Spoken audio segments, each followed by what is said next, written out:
One of the important things that I think the Commission has brought to the attention of commissioners and others is the importance of history in examining where we are today and where we will be 50 years from now. We are now 110 years into the building of subways in the United States. The first opened along Tremont Street in Boston in 1897. Why? Because there wasn't enough space to accommodate the trolleys and the carts and everything else that had to move along a very vibrant and at that time a major economic center. So people said, what are we going to do? We cannot grow if we cannot add transportation capacity. We have the same issues confronting people today that they had in Boston in 1897. If we do it right, America 50 years from now will have a transportation system that allows everyone to work, to be productive, and to have a lifestyle that we would all want them to have. Well, the task that we have before the Commission right now is really in the title of the Commission, and that's the Surface Transportation Policy and Revenue Study Commission. And it really comes down to two things for me. It comes down to a policy decision that's going to be needed to be made with regards to the needs of the future of our transportation system into 2050. And then secondly, the revenue and the sources of income that are going to be needed to fund the recommendations that we make. Well, the Commission's report to Congress is due by the end of 2007, and the goal is to outline a vision for the next 50 years and the means to fund that vision. That would outline the needs of the country, the projected growth, the projected economic situation, and then what we should do with all of our surface transportation. The Commission's work is going to affect every American in every aspect of their lives. I mean, anybody that gets up in the morning and has to take a child to school or has to go to a job or has to make deliveries, the nature of the surface transportation system is extraordinarily important to them. And it's going to affect everybody from the time they wake up in the morning to the time they go to bed at night. The Commission and particularly people involved with the Commission need to understand from a DOT perspective, from somebody that's doing this on a daily basis, what really is at stake here. The ability to sustain jobs in this country, good paying jobs, the ability of people to buy food, to buy the other items that they want and need in their lives, all of those things are dependent on the United States being competitive internationally. And the only way that's going to happen is with a first-rate transportation system. I think you see all around us every day when you move around these signs that too many people don't have an option to take a bus or a train and are stuck in their car, and the fact that our goods take too long to get from one point to another.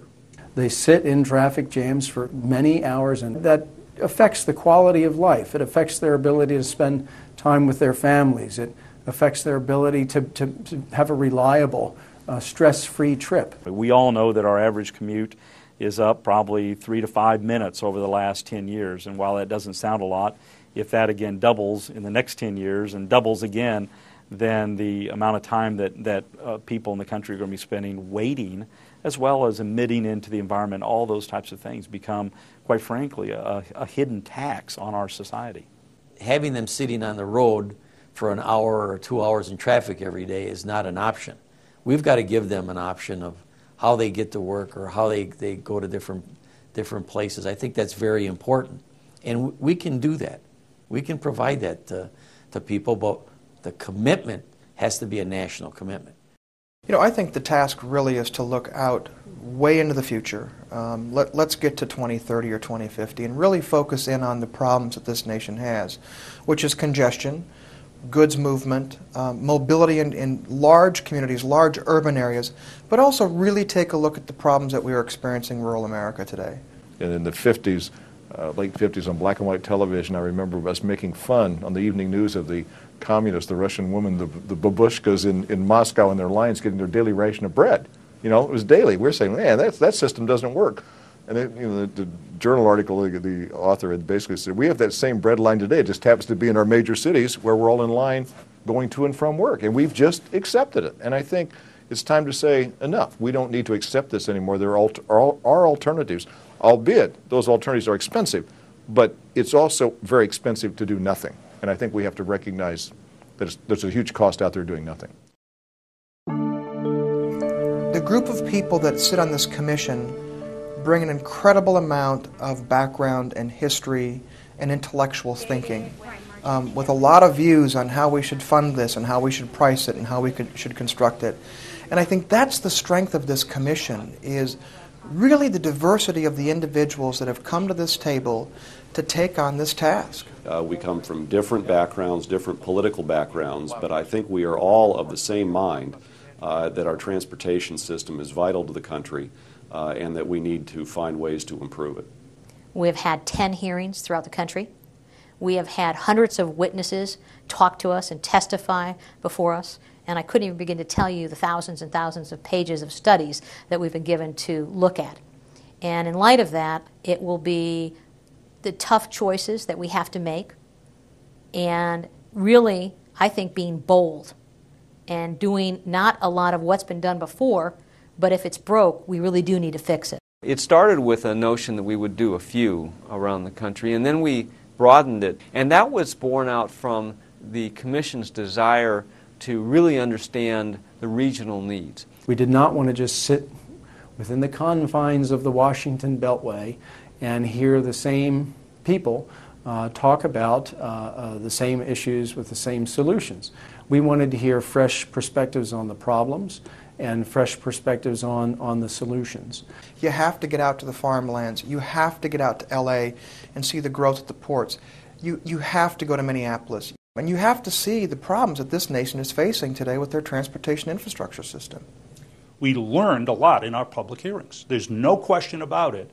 We heard things in New York, we heard things in Las Vegas, Chicago, Minneapolis, Memphis, and the like that have really helped us as a commission, all 12 of us, to understand much better what in fact is needed out there. The nation really needs to be ready to take a step forward to try to expand and free up that system to allow our nation's commerce to continue to grow. Otherwise, from the evidence that we've seen, the bottlenecks that just our freight system is facing can potentially put a real crimp on the nation's economic development. We built the locomotive, we built the airplane, we built the automobile, we built the interstate highway system, and we can build our way out of this with a strong vision for the future, solving yesterday's problems, and taking us out into the 2060 year time frame.